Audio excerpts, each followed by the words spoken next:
Κυρίες και κύριοι, καλησπέρα σας. Η Κύπρος περνά αυτόν το διάστημα την πιο κρίσιμη φάση της ιστορίας της και η στάση που θα τηρήσει έκαστος από μας θα καθορίσει το μέλλον της πατρίδας μας και των μελλοντικών γενεών. Είναι συνεπώς επιβαλλόμενο να είμαστε όλοι ενημερωμένοι για τα τεκτενόμενα στο τραπέζι των συνομιλιών για να μπορέσουμε να αποφασίσουμε σωστά στην περίπτωση που κληθούμε σε ένα νέο δημοψήφισμα να αποφασίσουμε για το μέλλον του τόπου μας. Η λύση στη βάση της Διζωνικής Δικοινοτικής Ομοσπονδίας είναι μια λύση ρατσιστική που καταπατεί βασικά ανθρώπινα και δημοκρατικά δικαιώματα και που θα οδηγήσει σταδιακά Ελληνοκυπρίους και Τουρκοκυπρίους στη μετανάστευση. Όπως ακριβώς έχει γίνει στη Βοσνία και το Λίβανο, τα μοντέλα των οποίων κάποιοι θέλουν να εφαρμόσουν και στην Κύπρο. Το νέο μόρφωμα που θα προκύψει από τη λύση θα είναι ένα κράτος σε εισαγωγικά, το οποίο θα βασίζεται σε εξαιρετικά πολύπλοκες και πολυδάπανες δομές, καθότι θα έχει 3 κυβερνήσεις, 4 βουλές, 3 αστυνομίες, 3 δημόσιες υπηρεσίες, διπλούς ημικρατικούς οργανισμούς, διαρχία αξιωματούχων, πλήρη κατάργηση της αρχής της πλειοψηφίας στη λήψη αποφάσεων και εισαγωγή αναρρύθμιτων βέτο στη λειτουργία όλων των εξουσιών του κεντρικού κράτους. Σαν επαγγελματίας λογιστής ελεκτής, το πρώτο πράγμα που θα συμβούλευα κάποιον πελάτη μου, ο οποίος έχει πρόθεση να επενδύσει ένα σημαντικό ποσό κεφαλαίου, είναι να του πω να κάνει μια μελέτη, να ζητήσει να έχει μια μελέτη οικονομικής βιωσιμότητος, η οποία μελέτη θα καταδείξει κατά πόσον η επένδυση του θα είναι κερδοφόρα και βιώσιμη. Πολύ δε περισσότερο, μια τέτοια μελέτη οικονομικής βιωσιμότητος επιβάλλεται να προϋπάρχει όταν πρόκειται να γίνει ένα νέο κράτος ή να μετεξελιχθεί έναν κράτος όπως η Κυπριακή Δημοκρατία σε δικοινοτική ομοσπονδία.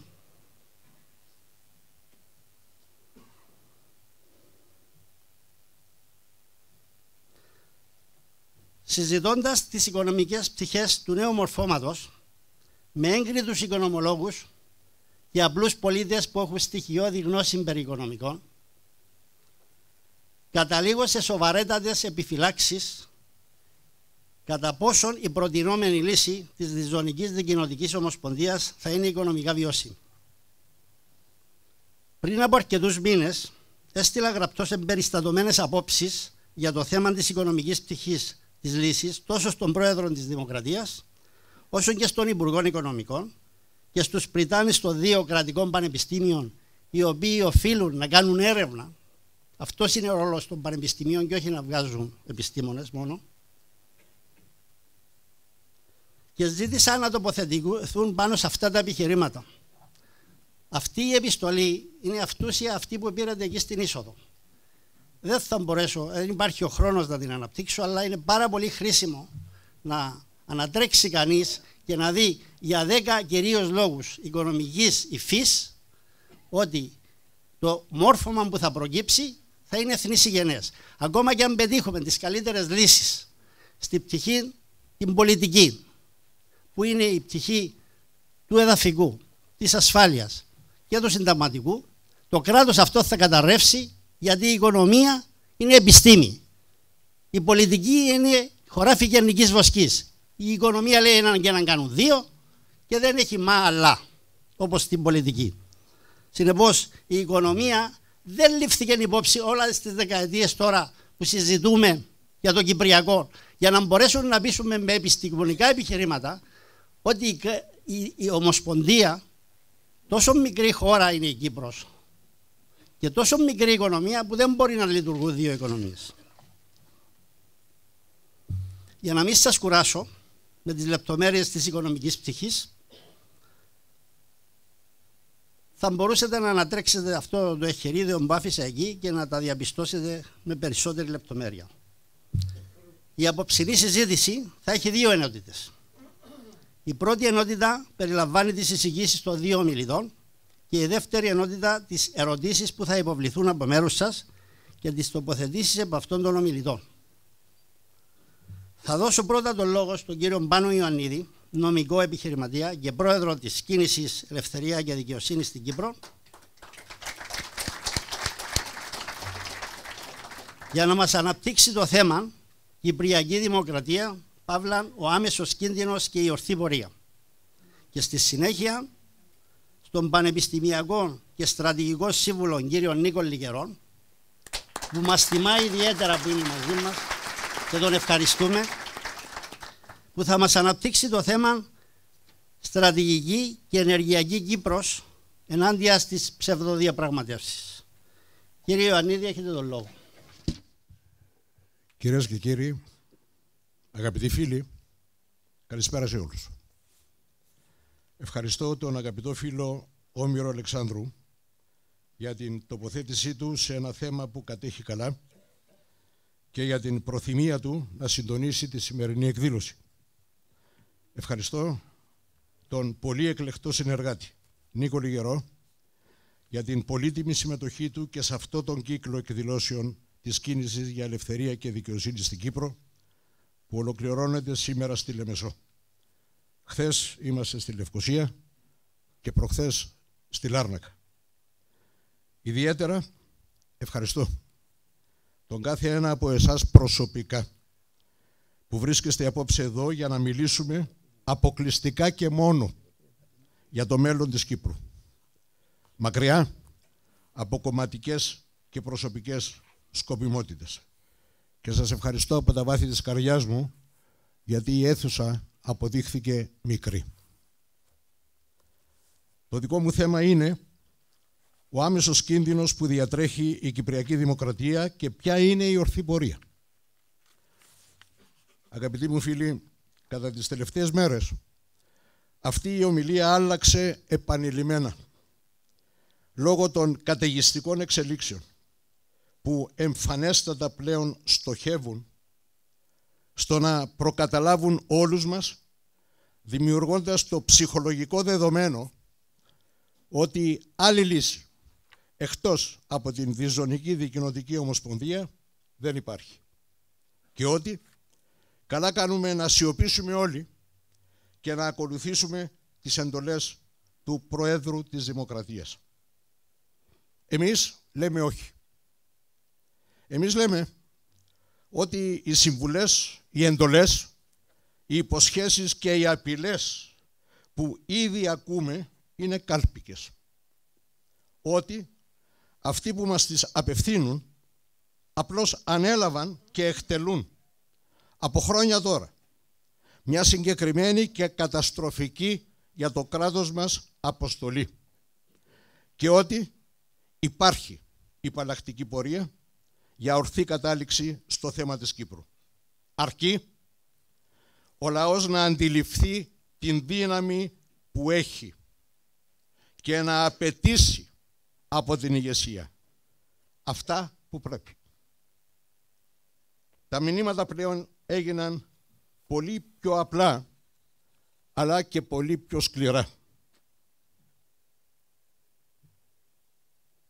Ας δούμε το σκηνικό. Ποιο είναι? Με έρισμα όλες τις μειοδοσίες, παραχωρήσεις και συγκλήσεις που πέτυχαν οι Τούρκοι κατά τη διάρκεια των 2 τελευταίων προεδρικών θητιών, και αν υπάρχουν απορίες για αυτά μπορούν να απαντηθούν κατά τη συζήτηση, αυτή την ώρα ευρίσκεται σε εξέλιξη η αρχή του τέλους.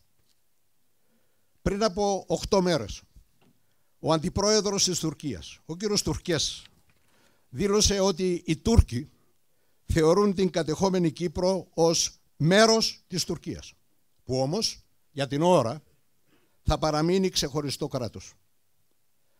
Αυτή τη δήλωση του Τούρκου αντιπροέδρου την επισφράγισε μόλις χθες και ο Τούρκος μόνιμος αντιπρόσωπος στην Ευρωπαϊκή Ένωση, ο κύριος Σελίμ Γενέλ, δηλώνοντας ότι από την συμφωνημένη λύση θα προκύψει μια νέα χώρα, ομοσπονδιακή, που δεν θα είναι η Κυπριακή Δημοκρατία. Μιλώ από εισαγωγικά, όπως τα είπε.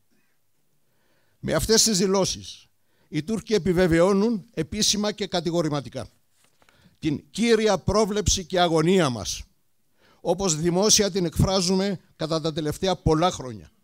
Ότι δηλαδή οι Τούρκοι ήδη θεωρούν την κατεχόμενη Κύπρο ως Τουρκία, αλλά για την ώρα την επιθυμούν τουρκοκυπριακό συνιστόν κρατήδιο, που μαζί με το αντίστοιχο ελληνικό θα συνιδρύσουν ισότιμα την νέα διζωνική Κύπρο.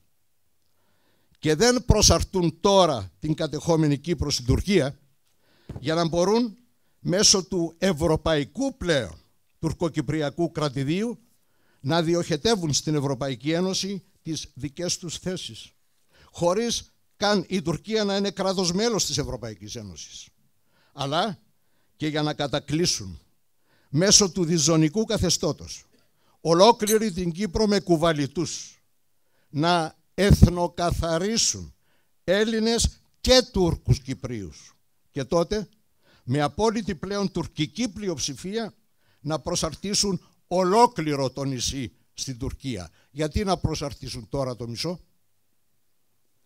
Τι απάντησαν ο πρόεδρος της Δημοκρατίας και ο ψευδοπρόεδρος της κατεχόμενης Κύπρου? Απολύτως τίποτε. Απλώς συνεχίζουν την δική τους καταστροφική πορεία. Εμείς ρωτούμε, αυτό είναι το όραμα που ευαγγελίζονται νυχθημερών ο κύριος Αναστασιάδης, ο κύριος Ακιντζή και οι παρατρεχάμενοι τους? Να εξαφανιστούν οι Έλληνες και οι Τούρκοι Κύπριοι από τον τόπο τους και η Κύπρος να γίνει Τουρκία? Και καλά να το θέλει ο εγκάθετος Τούρκος ψευδοπρόεδρος. Ο Έλληνας πρόεδρος του κράτους όμως, πριν από 3 μέρες, ο Τούρκος πρωθυπουργός, ο κύριος Νταβούτογλου, ζήτησε επιτακτικά από τον Βρετανό πρωθυπουργό, τον κύριο Κάμερον, 2 πράγματα. Πρώτον, του ζήτησε να επέμβει η Βρετανική κυβέρνηση προς τη Βρετανική δικαιοσύνη και να ακυρώσει το προσωρινό πάγωμα τουρκικών καταθέσεων που πέτυχαν Έλληνες Κύπριοι αιτητές.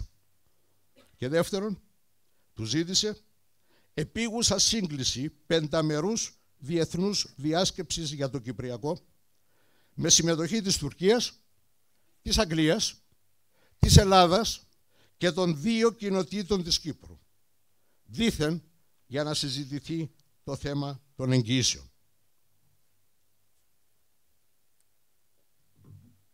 Στο πρώτο αίτημα η Αγγλία ανταποκρίθηκε ακαριέα. Μέσα σε 24 ώρες το διάταγμα ακυρώθηκε. Για το δεύτερο, ο κύριος Νταβούτογλου αναμένει την Αγγλία να του συμπαρασταθεί σήμερα και αύριο και μεθαύριο στον Νταβός, όπου ήδη ο αντιπρόσωπος του Γενικού Γραμματεία των Ηνωμένων Εθνών, ο κύριος Έιντε, διοργανώνει τυχαίο συναπάντημα των 5 μερών στους διαδρόμους του φόρουμ για να τα πούν ατύπως. Εμείς λέμε για να προσυμφωνήσουν 2 πράγματα.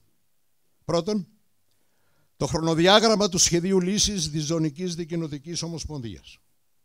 Και δεύτερον, την σύγκληση διεθνούς διάσκεψης 5μερούς ή πολυμερούς κατά τον κύριο Αναστασιάδη πριν από το δημοψήφισμα, για την οποία οι Τούρκοι βιάζονται, διότι εάν συγκληθεί διεθνής διάσκεψη οποιασδήποτε μορφής χωρίς τη συμμετοχή της Κυπριακής Δημοκρατίας αλλά των 2 κοινοτήτων, αυτό θα σημαίνει αμέσως τη διεθνή κατάργηση του Κυπριακού κράτους, τη διεθνή αναγνώριση του ψευδοκράτους και τη δημιουργία 2 συνιστόντων κρατηδίων που μαζί θα συνιδρύσουν ισότιμα τη νέα διζωνική Κύπρο. Και δεν πείθουν πλέον κανένα οι επικοινωνιακές δηλώσεις του Προεδρικού, που μας είπε χθες ότι δήθεν δεν είναι μετανταβός και τις διεθνείς διασκέψεις που αναγνωρίζονται τα κράτη. Ας μας πούν λοιπόν οι επαΐοντες του Προεδρικού πώς είναι που αναγνωρίζονται τα κράτη. Διότι από νομικά και διεθνές δίκαιο γνωρίζουμε τουλάχιστον όσα θα έπρεπε να γνωρίζουν και ήδη. Άκουσαν ή δεν άκουσαν οι παρατρεχάμενοι σήμερα πώς προσφώνησαν στο Παγκόσμιο Οικονομικό Φόρουμ τόσο τον κύριο Αναστασιάδη όσο και τον κύριο Ακιτζή? Excellencies και leaders, εξοχότητες και ηγέτες, και τους δύο. Εξοχότητες ως πρόεδροι και ηγέτες ως κοινοτάρχες. Το τι είναι από τα δύο ας το αποφασίσουν ήδη. Έναντι όμως του διεθνούς παράγοντα καθιερώθηκαν πλέον ως ίσοι και ισότιμοι σήμερα στο Νταβός. Και είδαν ή δεν είδαν οι παρατρεχάμενοι σήμερα τη βασική εικόνα που παρουσίασαν οι δυο τους προσφωνώντας στο φόρουμ? Ο μεν κύριος Ακιτζή την εικόνα ηγέτη που διεκδικούσε πλήρη διζωνική ισότητα επί παντός. Διεκδικούσε αγωγό μέσω Τουρκίας κλπ. Ο δε κύριος Αναστασιάδης την εικόνα επέτη χρημάτων για να καλύψει το κόστος της διευθέτησης που επιδιώκει. Με λίγα λόγια, ήδη με το Διεθνές Φόρουμ του Νταβός σήμερα την πρώτη μέρα και τελειωτικά με διεθνή διάσκεψη, οι Τούρκοι θα αποκτήσουν το κράτος που επιθυμούν στην Κύπρο χωρίς δημοψήφισμα, για να προχωρήσουν με το πρόγραμμα πλήρους τουρκοποίησης και προσάρτησης όπως το αποτύπωσαν από το 1956. Και οι δικοί μας τους υποβοηθούν, περιφρονώντας το βροντερό όχι του Απρίλη του 2004 και παρά το γεγονός ότι τώρα και 12 χρόνια η Κυπριακή Δημοκρατία είναι ισότιμο και κυρίαρχο κράτος μέλος της Ευρωπαϊκής Ένωσης. Αγαπητοί φίλοι, ο κίνδυνος αφανισμού της Κυπριακής Δημοκρατίας, του κράτους μας, είναι άμεσος.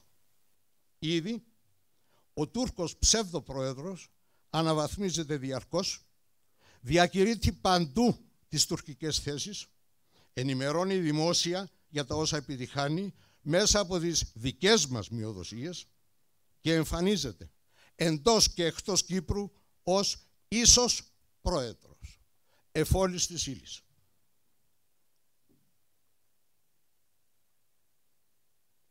Την ίδια ώρα, ο Έλληνας Κύπριος πρόεδρος καλεί την Αγγλία να συμβάλλει οικονομικά για τη λύση, σήμερα και πάλι, παραχωρώντας μέρος της έκτασης των Βρετανικών βάσεων, ενώ γνωρίζει ότι οι βάσεις στο σύνολό τους είναι ευρωπαϊκά παράνομες και έπρεπε να είχαν ξεκουμπιστεί από την Κύπρο.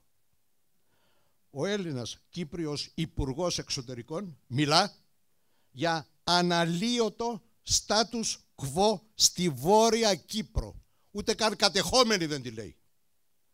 Η Ελληνίδα Κυπρία πρώην Υπουργός Εξωτερικών συγχύζει με διαλέξεις, οδηγώντας στο παραπλανητικό συμπέρασμα ότι η Διζωνική Δικοινοτική Ομοσπονδία θα είναι μια ακόμη φυσιολογική ομοσπονδία και ο Έλληνας Κύπριος ηγέτης της δήθεν αξιωματικής αντιπολίτευσης θα επισκεφθεί τον Υπουργό Εξωτερικών της Τουρκίας μεθαύριο για να του εξηγήσει, λέει, το πόσο συμφέρει στην Τουρκία η λύση τουρκικών προδιαγραφών. Και παράλληλα με όλα αυτά, ο πρόεδρος του Κυπριακού κράτους, συγκεκριμένες πολιτικές ηγεσίες, επιχειρηματικές οργανώσεις, συντεχνίες, δήμαρχοι και επιλεγμένα πρόσωπα, μη λησμονώντας και κάποιους ιεράρχες με όλο το σεβασμό, εξοραίζουν την επιδιωκόμενη διζωνική Κύπρο, υπόσχονται πλούτο μετά από την τουρκοποίησή μας και αποπροσανατολίζουν τον κόσμο, κατακλείζοντας τις κύριες ειδήσεις με τα οικονομικά σκάνδαλα, τις παρανομίες βουλευτών πάσης φύσεως και τον δήθεν απεγκλωβισμό μας από τα μνημόνια, χωρίς βεβαίως να ενημερώνουν κανένα. Ποιος θα αποπληρώσει τα δανεικά, ποιος θα καταβάλει το κόστος της υλοποίησης της Διζωνικής Δικοινοτικής Ομοσπονδίας, ποιος και πώς θα συντηρήσει διαχρονικά την υδροκέφαλη διζωνική δημόσια υπηρεσία, το είπε και ο αγαπητός Όμηρος. Ποιος θα πληρώσει τις αποζημιώσεις για τις κλεμμένες περιουσίες, πώς θα επιβιώσει το διζωνικό κράτος που επιδιώκουν με βέτο του 18% κατά του 82% επί παντός ζητήματος και βεβαιότατα χωρίς να ενημερώνουν τι πραγματικά θα σημαίνει για τον τόπο και τα παιδιά μας, διότι τα παιδιά μας είναι ο τόπος. Το ήδη συμφωνημένο διζωνικό έκτρωμα. Λέμε πρώτοι εμείς πως όλα αυτά τα ερωτήματα που θέτουμε είναι ρητορικά και πως θα ευσταθούσαν μόνο εάν η Διζωνική Δικοινοτική Ομοσπονδία επιδιωκόταν για να επιβιώσει. Οπότε πράγματι θα έπρεπε να διερωτηθούμε για όλα αυτά.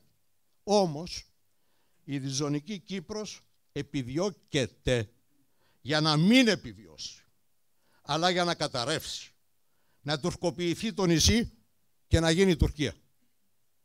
Αυτό είναι, αγαπητοί μου φίλοι, το σκηνικό που δόλια στήθηκε από το 2004 και που υλοποιείται μέχρι και αυτή την ώρα, με την άνοδο στην εξουσία δύο διαδοχικών κατάλληλων προέδρων, με την πρόκληση οικονομικής δυσπραγίας και κοινωνικής εξαθλίωσης και με την ανάπτυξη επικοινωνιακής τακτικής λαϊκισμού, υποσχέσεων, απειλών και ψυχαναγκασμού για να πούμε ναι στην καταστροφική διευθέτηση που επιδιώκεται.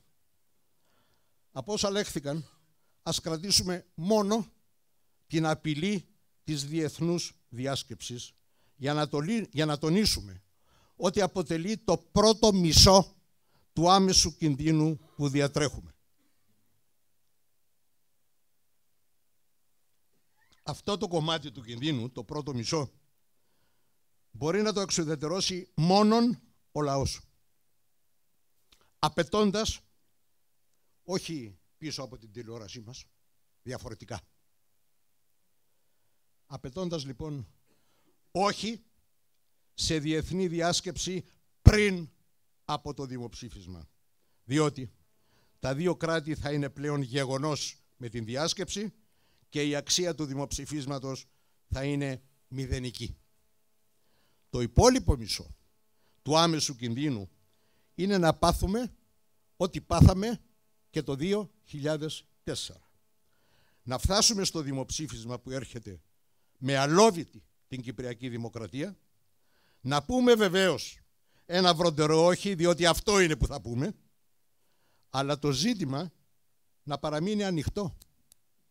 Να αρχίσουν ξανά νέες συνωμοσίες με κουρέματα και αθλιότητες, μετά από 10-12 χρόνια ξανά μπροστά στο δίλημμα τουρκοποίηση της Κύπρου ή ένα νέο όχι, και να αναλώνουμε τη μια γενιά πίσω από την άλλη μέχρι που κάποια γενιά να πει το ναι. Αυτό το ενδεχόμενο συμπληρώνει τον άμεσο κίνδυνο. Να παραμείνει το ζήτημα ανοιχτό, έστω και μετά από ένα δεύτερο όχι. Γι' αυτό, αυτή τη φορά, ο λαός θα πρέπει να καταστήσει σαφές ότι το δεύτερο αυτό όχι θα είναι και το τελευταίο, δίδοντας ταυτόχρονα με το όχι και ρητή εντολή για την ορθή πορεία που θα οφείλει πλέον να ακολουθήσει η όποια ηγεσία στη βάση συγκεκριμένης πρότασης. Της ισχυρής πρότασης που κρατάτε όλοι στα χέρια σας και της οποίας το θεμελιώδες αξίωμα είναι απλό και αυτονόητο.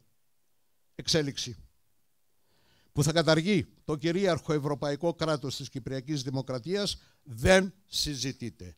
Απλώς δεν συζητείται. Κάθε άλλο θέμα συζητείται. Νοουμένου ότι οι αποφάσεις δεν θα πλήττουν την κυριαρχία του κράτους και δεν θα θίγουν τα δικαιώματα τα ανθρώπινα των νομίμων Κυπρίων. Η πρόταση βασίζεται αποκλειστικά επί των διεθνών και ευρωπαϊκών αρχών δικαίου και μεταξύ άλλων αποκλείει κάθε διευθέτηση με φιλοσοφία ή περιεχόμενο που ο νόμιμος κυπριακός λαός ήδη απέρριψε και ποινικοποιεί κάθε ενέργεια ντόπιου ή ξένου που στρέφεται κατά της κυριαρχίας του κράτους και των ανθρωπίνων δικαιωμάτων του λαού. Και απορρίπτει τους βρετανικούς χαρακτηρισμούς δύο κοινότητες, Ελληνοκύπροι, Τουρκοκύπροι και τουρκική μειονότητα. Πού είναι οι Αρμενοκύπροι και οι άλλες κοινότητες? Ένα είναι το κράτος, με νόμιμους πολίτες που προέρχονται από πολλές εθνότητες, όπως συμβαίνει σε όλα τα μέρη του κόσμου. Η δόλια Βρετανιά του διέρη και βασίλευε μεταξύ Ελλήνων και Τούρκων Κυπρίων πρέπει να τερματιστεί αμέσως. Η πρόταση προνοεί απόσυρση των στρατευμάτων κατοχής, αποχώρηση των επίκων, διαδικασία για αποζημιώσεις και περιουσίες, επαναφορά του κράτους σε κατάσταση πλήρους ομαλότητας, αναβάθμιση και εξυγχρονισμό του συντάγματος, της νομοθεσίας και των θεσμών, του υφιστάμενου συντάγματος. Η πρόταση επίσης προνοεί για την ασφάλεια και την άμυνα, αποκλείοντας συστήματα του τύπου των εγγυήσεων του 60, για την παιδεία, τον πολιτισμό, τη θρησκεία και την οικονομία, με κίνητρα για την επανένταξη των Τούρκων Κυπρίων στο νόμιμο κράτος, μέχρι που δεν αποκηρύττουν την εισβολή και μένουν στα σπέτια τα κλεμμένα τα δικά μας, είναι παράνομοι και οι Τούρκοι της Κύπρου. Και δεν με απασχολεί εμένα αν τους έδωσαν μερική κυπριακή ταυτότητα. Είναι παράνομοι να επανενταχθούν νομίμως.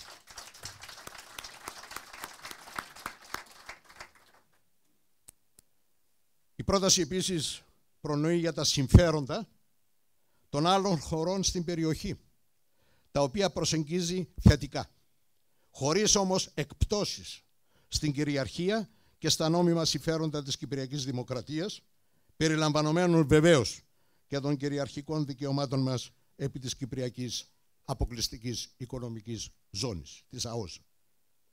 Η υλοποίηση της πρότασης έχει τρεις βασικές προϋποθέσεις.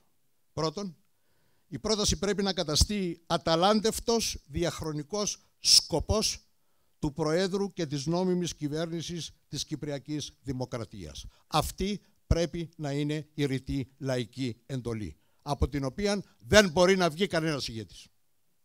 Δεύτερον, ο ηγέτης που θα αποδεχθεί αυτή τη λαϊκή εντολή πρέπει να διαθέτει βούληση, πατριωτισμό, εντιμότητα και επιμονή υπεράνω προσωπικών και άλλων σκοπιμοτήτων.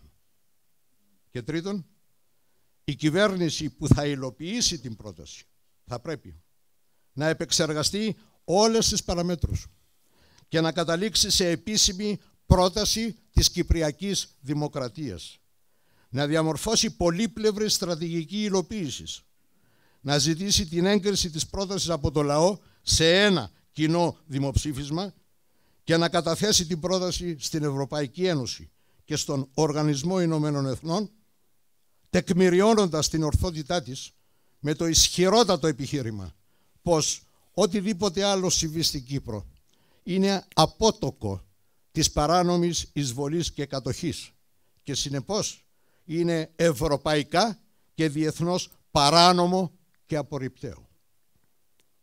Ως προς την αναμενόμενη τουρκική αντίδραση βεβαίως, θα πρέπει να αντιμετωπιστεί με πολυδιάστατη στρατηγική συμμαχιών εντός και εκτός της Ευρωπαϊκής Ένωσης, αξιοποιώντας πλήρως το πολιτικό οπλοστάσιο που είναι μεγάλο, που η Κυπριακή Δημοκρατία διαθέτει ως ισότιμο ευρωπαϊκό κράτος και ως πλήρες κράτος μέλος των Ηνωμένων Εθνών. Ο χρόνος που θα απαιτηθεί για την επικράτηση της πρότασης είναι άγνωστος, διότι δεν δοκιμάστηκε ποτέ πρόταση που να προέρχεται υπεύθυνα από το Ευρωπαϊκό Κυπριακό κράτος και να αφορά ολόκληρο το νόμιμο Κυπριακό λαό. Όσος όμως χρόνος και εάν χρειαστεί, θα είναι για πρώτη φορά χρόνος επένδυσης προς την ορθή κατεύθυνση, νοουμένου ότι δεν θα υπάρξει λιποψυχία, ολιγορία και επάνωδος σε εκπτώσεις. Αντιλαμβανόμαστε όλοι ότι η λέξη κλειδί είναι ο κατάλληλος ηγέτης.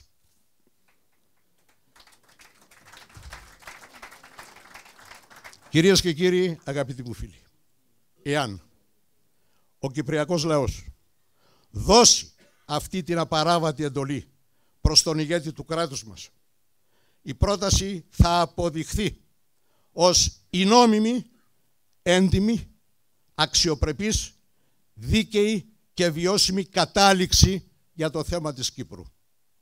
Είναι, πιστεύουμε, το ίστατο χρέος που όλοι έχουμε να εκπληρώσουμε προς την πατρίδα μας και τα παιδιά μας, με την πεποίθηση ότι πράττουμε το καθήκον μας και όπως πάντα καταλήγουμε με την πίστη πως όταν το δίκαιο είναι μαζί μας και το διεκδικούμε, μαζί μας είναι και ο Θεός. Να είστε καλά.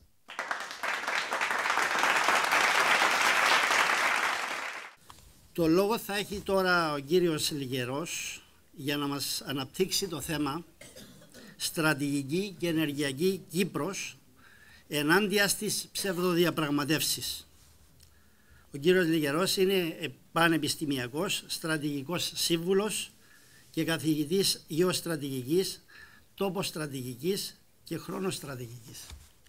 Επειδή είμαστε στη Λεμεσό, είναι καλό να ξέρετε τι γίνεται στη Λεμεσό. Εντάξει. Γιατί μερικές φορές αυτά γίνονται, αλλά επειδή είναι καλά δεν τα λέμε. Αλλά επειδή εμείς τα βλέπουμε και πήγαμε, άρα να ξέρετε ότι τώρα ακόμα θα είναι ένα ενδιάμεσο, αλλά είναι μια μορφή υλοποίησης από αυτά που είπε όταν αναφέρθηκε στην ΑΟΣ. Θα δούμε πώς μπορούμε να ενεργοποιήσουμε την ενέργεια και τη στρατηγική. Και αυτόν εδώ, τον Odin Fighter, μπορείτε να το βρείτε στο λιμάνι σας. Εντάξει. Άρα αυτό είναι το καράβι που θα κάνει το σκάνερ για τον υποθαλάσσιο χώρο. Είμαστε μέσα στο καράβι, θα δείτε σιγά σιγά όλο το βίντεο και είναι αυτό που ουσιαστικά θα μας προετοιμάσει για να βάλουμε το καλώδιο, το Euro-Asia Interconnector, το οποίο θα συνδέει το Ισραήλ με την Κύπρο με την Κρήτη, την Κρήτη με την Αττική. Άρα μερικοί από εσάς που έχουν ακούσει διάφορα πράγματα, τώρα το βλέπετε και για να το χαρείτε ακόμα περισσότερο θα σας δείξω και ένα δεύτερο βίντεο που θα δείτε πάνω κάτω τι θα γίνει στη συνέχεια. Γιατί σας δείχνω αυτό το βίντεο μετά από την παρουσίαση του Πάνου, είναι πολύ απλό, διότι ταυτόχρονα που γίνονται συνομιλίες, συζητήσεις, υπάρχει και μια υψηλή στρατηγική που συνεχίζεται. Μόνο που από ό,τι φαίνεται λίγοι είναι ενημερωμένοι ότι γίνεται αυτό. Ενώ όχι μόνο γίνεται, αλλά να ξέρετε, για να το προλάβετε τουλάχιστον, το καράβι φεύγει Σάββατο ή Κυριακή πρωί. Άρα είναι ακόμα στο λιμάνι. Άρα άμα έχουμε εδώ ανθρώπους του τύπου Θωμά, πάτε στο λιμάνι. Δηλαδή όταν θα φύγει θα πάει πρώτα Πειραιά, μετά θα κάνει Κρήτη, μετά θα κάνει Κύπρος και μετά θα καταλήξει Ισραήλ για να ξανάρθει εδώ, όλη αυτή την πορεία, και θα κάνει ένα πέρασμα, το οποίο θα έχει διάρκεια 1 μήνα. Σε αυτό τον 1 μήνα θα διασχίσει πάνω κάτω 1500 χιλιόμετρα. Θα είναι το μεγαλύτερο καλώδιο που υπάρχει στη γη, σε μήκος, ακόμα και σε βάθος, γιατί θα ξεπεράσουμε τα 2000 μέτρα. Και αυτό που βλέπετε, εδώ είναι όλη η παρουσίαση και οι συμφωνίες που έγιναν για τα εγγένεια, μας επιτρέπουν να πούμε ότι την ώρα που συζητάμε όλα αυτά, το καράβι είναι ιταλικό. Η Ιταλία με 2 εταιρείες, την GAS και την CESI, άρα η ΓΚΑΣ θα κάνει την βυθομετρική ανάλυση, η ΣΕΖΙ θα κάνει τα τεχνικά, τεχνολογικά και τα περιβαλλοντικά. Έχει υπογράψει συμβόλαιο με την Κύπρο και όχι με μια κοινότητα της Κύπρου. Θα κάνει όλη αυτή τη διαδικασία με 3 χώρες, την Ελλάδα, την Κύπρο και το Ισραήλ, οι οποίες όλες αυτές οι χώρες θεωρούν ότι είμαστε 3 χώρες του ίδιου τύπου. Εντάξει, δηλαδή δεν υπάρχει κάποια κρατική οντότητα που είναι πιο κάτω. Και το άλλο πρέπει να ξέρετε ότι αυτό γίνεται μέσα στο πλαίσιο το ευρωπαϊκό της Ευρωπαϊκής Επιτροπής, όπου σημαίνει ότι 28 χώρες της Ευρωπαϊκής Ένωσης θεωρούν ότι είναι απόλυτα φυσιολογικό να κάνει αυτή την έρευνα, αυτό το καράβι, σε αυτές τις περιοχές όπου παρεπιπτόντως θα περάσουμε μόνο και μόνο από τις 3 ΑΟΣ. Άρα βλέπετε τώρα και πώς συνδυάζεται και με την συνδιάσκεψη που θα γίνει στις 28 του μηνός με την τριμερή που αφορά την Ελλάδα, την Αίγυπτο και την Κύπρο. Βλέπουμε λοιπόν ότι υπάρχουν 2 πράγματα που φαίνεται να είναι λίγο σκιζοφρενικά. Από τη μια μεριά έχουμε μια υψηλή στρατηγική που είναι αναγνωρισμένη και συνεχίζουμε πάνω στην ίδια κατεύθυνση, και από την άλλη έχουμε διάφορες πραγματεύσεις που γίνονται σε επίπεδο κοινοτικό. Άρα για να διευκρινίσω το πλαίσιο, είμαστε εντάξει, αυτό πήγε ως το τέλος. Έχουμε ακόμα, ωραία. Άρα είμαστε στις φωτογραφίες, μετά θα δείτε ότι πρακτικά τι θα κάνει αυτό το σκάφος, για να καταλάβετε το εξής, ότι όταν είσαστε στο επίπεδο του κοινοτάρχη, κάνετε συνομιλίες σε επίπεδο κοινοτάρχη. Δεν έχουμε δει ποτέ έναν κοινοτάρχη να συμπεριφέρεται ως υπουργός εξωτερικών. Ωραία. Άρα να ξέρετε ότι όταν μπαίνει σε μια τέτοια διαδικασία κάποιος και έχει τη συμπεριφορά ενός κοινοτάρχη, θα έχει αποτελέσματα ενός κοινοτάρχη. Δεν έχω δει ποτέ κοινοτικές συνομιλίες να παράγουν εθνικά αποτελέσματα. Έχω δει εθνικές συνομιλίες να μην παράγουν πάντα εθνικά αποτελέσματα. Και έχω δει και διαπραγματεύσεις που γίνονται ακόμα πιο πάνω, όπως είναι στα Ηνωμένα Έθνη, που εκεί πέρα γίνεται αποτέλεσμα, αλλά προσέξτε, το αποτέλεσμα δεν είναι καν πάντοτε με το μέρος σας. Αλλά το αποτέλεσμα υπάρχει. Άρα, πρέπει να καταλάβουμε ότι είναι μερικά πράγματα που τα κάνουμε για να λέμε ότι τα κάνουμε και είναι μερικά πράγματα που τα κάνουμε γιατί γίνονται.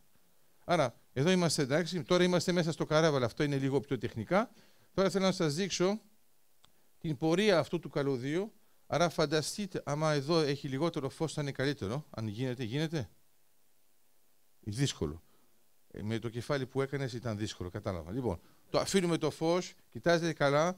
Άρα φανταστείτε ότι είσαστε μέσα στη θάλασσα, χωρίς τη θάλασσα και βλέπετε από κάτω. Άρα βλέπετε πάνω την Ελλάδα, βλέπετε την Κρήτη, εδώ είναι η Κύπρος. Θα πάμε μέχρι το Ισραήλ και τώρα θα το δούμε ανάποδα για να δούμε βυθομετρικά την πορεία που θα ακολουθήσει. Κάποιος έκανε κάτι. Άρα εδώ είμαστε από τις ακτές. Εμείς το λέμε Άγιους Τόπους, για να μην μπερδευόμαστε. Και εδώ φτάνουμε στην Κύπρο, βλέπετε ότι ξανανεβαίνει, ξανακατεβαίνει το καλώδιο. Εδώ είναι τα πολύ βαθιά που θα μας ενώσουν και αυτό που βλέπετε στο βάθος είναι η Κρήτη. Εδώ την βλέπουμε από κάτω. Σιγά σιγά φτάνουμε προς την Κρήτη, τώρα θα την αναγνωρίσετε και βλέπετε εδώ βλέπουμε την Κάρπαθο και την Κάσο. Στη συνέχεια πάμε σε αυτή την πορεία, θα φτάσουμε σε μια περιοχή που λέγεται Κορακιά. Από εδώ ήταν διάφορα σενάρια, αλλά εσείς ακολουθείτε απλώς το πράσινο που πηγαίνει στην Αττική. Αυτό μας επιτρέπει να δούμε το εξής. Είναι ότι την ώρα που είχαμε όλα αυτά τα προβλήματα, αυτό το πρόγραμμα λειτουργήσε και έγινε Project of Common Interest, δηλαδή κοινού ενδιαφέροντος για την Ευρωπαϊκή Επιτροπή, ήδη από το 2013 και το 2015 έγινε ξανά η αξιολόγηση και μάλιστα βρέθηκε να είναι πρώτο στην κατάταξη, που θεωρεί λοιπόν η Ευρωπαϊκή Ένωση ότι είναι από τα πιο σημαντικά πράγματα που μπορούν να γίνουν στην περιοχή. Για ποιο λόγο? Διότι μας βοηθάει σε κάτι που είναι τεράστια σημασίας, δηλαδή αφορά και τη στρατηγική και την ενέργεια, είναι να μας απελευθερώσει από την απομόνωση την ενεργειακή που έχει η Κύπρος. Σας υπενθυμίζω, επειδή έχουμε και ανθρώπους που ξέρουν για τα οικονομικά εδώ, ακόμα και ο συντονιστής, έχουμε όσο αφορά το ρεύμα μεγάλο κόστος, το οποίο προέρχεται από το απλώς γεγονός ότι πρέπει να κάνουμε μια καύση του τύπου μαζούτ ή πετρέλαιο για να το παράγουμε. Άρα κοιτάξτε τώρα πώς πηγαίνει αυτή η διασύνδεση. Στην πραγματικότητα αυτά τα δύο μέρη θα είναι τελειωμένα το 17 και ο συνδυασμός των δύο... Εντάξει. Ο συνδυασμός των δύο λοιπόν θα είναι εδώ έως το 2022. Αυτό που βλέπετε, όλες αυτές οι γραμμές είναι οι υπάρχουσες γραμμές και επειδή ξέρω ότι έχουμε και Ελλαδίτες εδώ, για να το χαρούν, εδώ υπάρχει σύνδεση μεταξύ της Ελλάδος και της Ιταλίας. Αυτή η σύνδεση θα κάνει αναβάθμιση για να αντέχει τα 2 γίγαβατ που θα μεταφέρουμε από αυτό το καλώδιο και όπως βλέπετε στην περιοχή δεν είχαμε απολύτως τίποτα. Άρα όλα αυτά τα καλώδια είναι διασυνοριακά, που σημαίνει ότι η Ευρωπαϊκή Ένωση και η Ευρωπαϊκή Επιτροπή, γιατί αυτός ο χάρτης δεν είναι μόνο δικός μας, βλέπετε εδώ τις ημερομηνίες, εκεί πάνω είναι γραμμένο Ευρωπαϊκή Επιτροπή, θα δείτε τώρα και τον ανάλογο σε όσο αφορά το φυσικό αέριο. Εδώ βλέπετε λοιπόν τον αγωγό EastMed, ο οποίος ξεκινάει από τα κοιτάσματα, πηγαίνει στην Κύπρο, κοντά στην Κρήτη, από πάνω, λίγο στην Πελοπόννησο και μετά πηγαίνει στο τακούνι της Ιταλίας για να έχουμε αυτή την διασύνδεση η οποία είναι η μοναδική στην περιοχή. Για τις δύο περιπτώσεις θα χρησιμοποιήσουμε το φυσικό αέριο που υπάρχει στην περιοχή. Άρα, όπως ξέρετε, επειδή αναφερθήκαμε στο 2004, το 2004 μας είχαν εξηγήσει ότι δεν έχουμε καθόλου φυσικό αέριο και το πιο ωραίο της υπόθεσης είναι ότι αυτοί που το διαχειρίζονται τώρα είναι αυτοί που μας έλεγαν ότι δεν το έχουμε. Αυτό είναι δηλαδή το κερασάκι της υπόθεσης. Άρα, όταν κατηγορείς τον άλλον ότι δεν υπάρχει απολύτως τίποτα και μετά πρέπει να το διαχειριστείς, τώρα έχουμε φτάσει και στο άλλο ανώτερο επίπεδο της κοροϊδίας, έχουμε και την Τουρκία που λέει αυτό που δεν υπήρχε, σε ένα κράτος που δεν υπάρχει, να μου το βάλετε από μένα. Ενώ κανονικά εμείς, επειδή είστε και λίγο αντιδραστικοί, θα πρέπει να λέγατε, καλά ρε παιδιά, από πού θα ξεκινάει αυτό εφόσον η Κύπρος δεν υπάρχει, για να περάσει από την Τουρκία. Άρα, για όσους από εσάς, φαντάζομαι ότι μέσα στην αίθουσα δεν έχει πολλούς γραγιάδες, θα ήταν δύσκολο να έρθετε εδώ. Όσοι από εσάς έχουν ακούσει ότι θα περάσει κάτι από την Τουρκία κτλ., γιατί είναι ασφαλέστερο, συντομότερο, πρώτα απ' όλα να θυμούνται, για να μην ακούν αηδίες και να μην τις επαναλαμβάνουν, ότι ο στόχος είναι εδώ. Άρα, για όσους από εσάς θεωρούν ότι να ανεβούν από εδώ, να διασχίσουν αυτό για να ξαναβγούν εδώ είναι το πιο σύντομο, θα είναι καλό να ξανακάνουν μαθηματικά. Τώρα, όταν μας λένε ότι είναι το ασφαλέστερο για να το διακόψουν. Εντάξει. Άρα, επειδή τώρα μπορούμε να δούμε και τους άλλους, είναι πολύ απλό, άμα κάνουμε τέτοιο πράγμα, είναι το ανάλογο από αυτό που έκανε η Ουκρανία. Άρα, όταν είσαι μόνο πέρασμα, ξαφνικά σου το κόβουν, μετά τι θα κάνουμε. Ωραία. Άρα, αυτό εδώ πρέπει να καταλάβουμε. Η στρατηγική μας είναι οριζόντια. Πάει έτσι. Για ποιο λόγο? Επειδή παίζουμε με την Ευρωπαϊκή Ένωση από τότε που το σκέφτηκε ο Κρανιδιώτης και ξέρουμε ότι η Ευρωπαϊκή Ένωση είναι ο μεγαλύτερος καταναλωτής φυσικού αερίου στον κόσμο. Εντάξει, ξεπερνάμε και την Αμερική και την Ιαπωνία, παρόλο που δεν το ξέρουμε βέβαια εμείς. Εμείς δεν ξέρουμε καν ότι έχουμε την πρώτη οικονομία του κόσμου στην Ευρωπαϊκή Ένωση, το ξέρουν όλοι οι άλλοι. Άρα οι άλλοι θέλουν να είναι μέσα στην Ευρωπαϊκή Ένωση. Εμείς που είμαστε μέσα θέλουμε κάπου να βγαίνουμε κιόλας. Και άμα μας λένε να βγαίνουμε μόνοι μας, μπορεί και να βγούμε μόνοι μας. Μετά το ερώτημα είναι πώς θα ξαναμπούμε. Ότι είμαστε ικανοί να κάνουμε και αυτό. Μην χαμογελάτε πάρα πολύ, γιατί έχουμε κάνει κάτι το ανάλογο με το ΝΑΤΟ. Εντάξει? Άρα φύγαμε βροντερά και μετά ξαναμπήκαμε με έναν τρόπο όχι τόσο βροντερό. Σημασία πάνω είναι ότι είμαστε μέσα. Το ίδιο ισχύει και για την Κύπρο. Αυτό που έχει σημασία είναι το εξής. Από το 1982 που υπέγραψε τη Συμφωνία Μοντέγκο Μπέι Κύπρος και μετά την κύρωσε το 1988, στη συνέχεια έκανε τις πρώτες επαφές για το 2001 με την πρώτη συμφωνία το 2003 με την Αίγυπτο. Τη δεύτερη θα είναι η ΑΟΣ με τη θέσπιση το 2004 με την κύρωση της συμφωνίας την ίδια μέρα. Το 2007 με τον Λίβανο. Θα μας βάλει σε κάποια φάση ένα χάρτη με διάφορες ΑΟΣ. Και στη συνέχεια με το Ισραήλ το 2010, την ανακάλυψη του φυσικού αερίου το Δεκέμβριο του 2011 και τώρα σας μιλώ ας πούμε για ένα καλώδιο το οποίο θα παίρνει αυτό το φυσικό αέριο, θα το καίει και θα το μεταφέρει με ρεύμα 2 γιγαβάτ. Στη συνέχεια είχαμε τα θαλάσσια οικόπεδα, άρα τα βλέπετε, 2, 3 και 9, το 12, το 10 και το 11. Σας υπενθυμίζω ότι όλα αυτά έγιναν σε πλαίσιο το οποίο χαρακτηρίζεται από το διεθνές. Άρα διεθνές δίκαιο, δίκαιο της θάλασσας, εμείς είμαστε κράτος μέλος και της Ευρωπαϊκής Ένωσης αλλά και των Ηνωμένων Εθνών. Έχουμε υπογράψει τον clause και αυτό μας επιτρέπει να κάνουμε συμφωνίες με χώρες οι οποίες μας αναγνωρίζουν από μόνοι μας ως χώρα. Άρα εδώ μιλάμε για την Ιταλία και την Κορέα, εδώ μιλάμε για την Αμερική και το Ισραήλ, πιο πέρα μιλάμε για την Γαλλία. Όλες αυτές οι χώρες λοιπόν, την ώρα που υπογράφουν αυτές τις συμφωνίες, δεν θεωρούν ότι υπογράφουν κάτι κοινοτικό. Αυτό έχει μεγάλη σημασία γιατί πρέπει να καταλάβετε ότι όταν μιλάμε για μια αλλαγή ενός καθεστώτος πρέπει να συμφωνήσουμε στο τι θα αλλάξουμε. Θα δίνω ένα παράδειγμα. Τα κατεχόμενα έχουν υπογράψει μια συμφωνία με την Τουρκία για ως 2 τρίτα, 1 τρίτο. Είναι λόγω αγάπης της Τουρκίας, έρχονται πιο κοντά. Άρα παίρνουν τα 2 τρίτα και αφήνουν το 1 τρίτο μόνο στα κατεχόμενα για να τους εξηγήσουν ότι εμείς με τα νησιά πάμε πιο κοντά. Σας υπενθυμίζω ότι αν θεωρήσουμε ότι όλα αυτά που κάνουμε τώρα θα έχουμε ένα κράτος διάδοχο, θα πρέπει να το έχουμε και αυτό.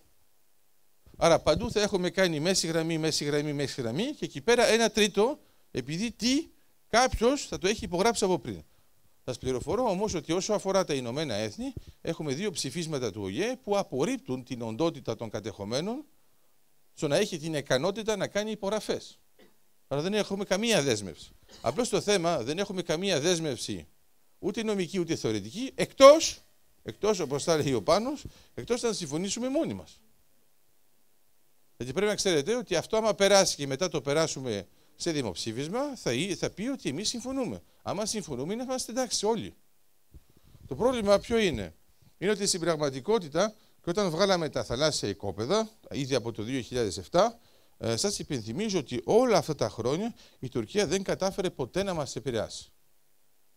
Ήταν εναντίον της ΑΟΣ από το 1977, δεν υπέγραψε τη Σύμβαση των Ηνωμένων Εθνών όσο αφορά το δίκαιο της θάλασσας, ότι βέβαια το έχει κυρώσει. Παρ' όλα αυτά βέβαια η ίδια έχει κάνει συμφωνία στη Μαύρη Θάλασσα με την πρώην Σοβιετική Ένωση και τη Βουλγαρία. Πώς? Πάνω στη μέση γραμμή. Πού? Σε μια θάλασσα που αυτή την θεωρεί ανοιχτή, ενώ θεωρεί κλειστή τη Μεσόγειο. Και εξηγούσε ότι επειδή είναι κλειστή δεν μπορούμε να κάνουμε συμφωνίες. Άρα όταν τον βλέπουμε σιγά σιγά θα τα βρει και η Βίκη που το πάμε, άρα θα δείτε ότι υπάρχει αυτή η συμφωνία και θα ήταν καλό να το έχετε στο μυαλό σας ή τουλάχιστον στο μυαλό των φίλων σας όταν έχουν τάσεις ραγιαδισμού, όταν σας λένε μα δεν είναι δυνατόν να κάνουμε μέση γραμμή, είναι απαράδεκτο και λες καλά, για η Τουρκία που το κάνει ποιο είναι το πρόβλημά σου? Το θέμα είναι ότι πολλοί από εσάς δεν ξέρουν καν ότι υπάρχουν αυτές οι υπογραφές. Άρα στην πραγματικότητα υπάρχει αυτή η υπογραφή η οποία τώρα ισχύει για 3 χώρες. Και με τη Γεωργία και με τη Ρωσία και με την Ουκρανία και εδώ είναι με τη Βουλγαρία. Άρα όλη αυτή εδώ η περιοχή δεν είναι μια τυχαία περιοχή, γίνονται έρευνες και απλώς σας το λέω αυτό γιατί εσείς κολλάτε συστηματικά στο ανθρώπινο στοιχείο με τους έπικους. Είναι ότι οι έπικοι. Εσύ θέλεις να κάνεις αυτό? Ναι. Μην κάνεις τέτοια πράγματα την ώρα που μιλάει ο δάσκαλος και κοιτάζει από εκεί. Περίμενε. Ξανά, πίσω. Λοιπόν, όταν μιλάμε για τους έπικους, ξεχνάμε ότι έχουν τις απολαβές της τουρκικής ΑΟΣ. Δεν ξεσηκώθηκε κανένας από εσάς να πει δεν είναι απαράδεκτο που οι Τουρκοκύπροι δεν έχουν τις απολαβές της τουρκικής ΑΟΣ. Αφού υποτίθεται ότι είναι πιο πολλοί Τούρκοι. Τι θέλω να σας πω με αυτό? Στην πραγματικότητα τους λένε ότι είναι Τούρκοι, αλλά δεν είναι αρκετά Τούρκοι από ό,τι φαίνεται, γιατί δεν τους δίνουν φράγκο. Αυτά όμως τα απολαμβάνουν αυτοί που είναι Τούρκοι. Όταν εμείς λοιπόν μιλάμε για την ΑΟΣ, μας λένε και θα δώσετε και ένα μερίδιο τους Τουρκοκύπριους. Μα εμείς τους λέμε πολύ απλά ότι εδώ μιλάμε για νόμιμους πολίτες, αυτός που είναι νόμιμος πολίτης της Κύπρου και βέβαια θα έχει απολαβές μέσω του κράτους. Όχι ένα παράξενο. Άρα, αυτό λοιπόν υπάρχει. Και είναι καλό να το ξέρετε, γιατί παρόλο που δεν έχει υπογράψει το δίκαιο της θάλασσας, τηρεί το δίκαιο της θάλασσας για όλα αυτά που κάνει, χωρίς να το υπογράψει για να μην έχει δέσμευση όσο αφορά ειδικά την Κύπρο. Καταλαβαίνετε λοιπόν ότι είναι ένας τρόπος, άμα συμφωνήσουμε όπως να είναι, να την διευκολύνουμε και να προσπεράσει μια δυσκολία που υπάρχει λόγω της ύπαρξης της Κύπρου. Τώρα πώς τα κάνει ο Θεός, γιατί έχουμε και εκπρόσωπο εδώ, άρα δείξουμε λοιπόν τα κοιτάσματα και πρέπει να καταλάβετε το εξής. Αυτή την περίοδο εσείς στεναχωριέστε πάνω ότι πόσο στεναχωριέστε. Στην Κύπρο έχουμε αυτή την τάση. Είμαστε και στην Ελλάδα, μην ανησυχείτε. Στην Ελλάδα είμαστε λίγο πιο ειδικοί από εσάς. Στεναχωριέμαστε από μόνοι μας για αυτό που κάνουμε μόνοι μας. Ενώ στην Κύπρο στεναχωριέστε και για κάτι που έχει γίνει από κάποιον εξωτερικό. Λοιπόν, τα κοιτάσματα. Αυτά εδώ είναι θαλάσσια οικόπεδο. Ωραία. Άρα, όταν θα μου βρείτε τα κοιτάσματα, θα καταλάβετε το εξής. Κανονικά θα πρέπει όλοι να στεναχωρηθείτε για τους Τούρκους. Διότι όταν έκαναν την εισβολή, την έκαναν μόνο από πάνω. Και ο Θεός έχει βάλει όλα τα στρατηγικά κοιτάσματα μόνο από κάτω. Αυτό είναι πάρα πολύ σημαντικό. Για ποιο λόγο? Άρα, ας στάσω εδώ, περίμενε. Okay. Λοιπόν, πρώτον έχουμε τα μεγάλα κοιτάσματα που είναι εδώ. Τα οποία ξέρουμε. Άρα, βέβαια όλοι οι άλλοι ξέρουν, εντάξει, εκτός από τους Κύπριους.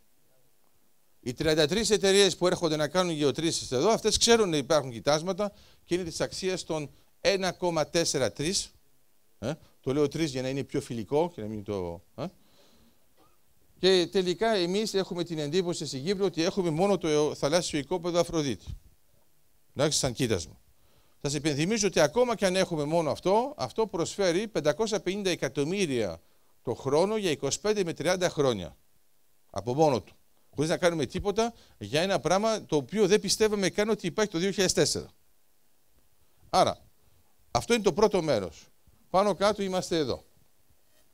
Στο 1,4. Πριν όμως την ανακάλυψη του κοιτάσματος Ζορ, στην Αίγυπτο, εμείς κοιτάζαμε αυτές τις περιοχές μόνο με έναν τρόπο. Με ψαμίτες.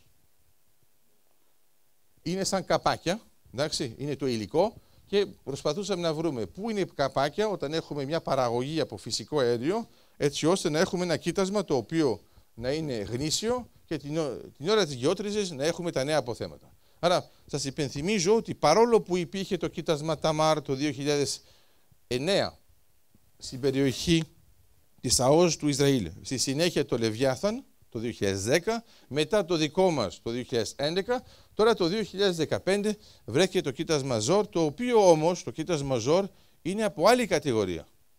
Είναι καρσικός ασβεστόλιθος. Αυτά τα κοιτάσματα δεν τα κοιτάζαμε πριν. Άρα όλες οι εκτιμήσεις που έχετε ακούσει έως το 2015 αφορούν μόνο τα άλλα. Αυτά θα είναι επιπλέον. Θα σας δώσω μια απόδειξη πολύ ωραία.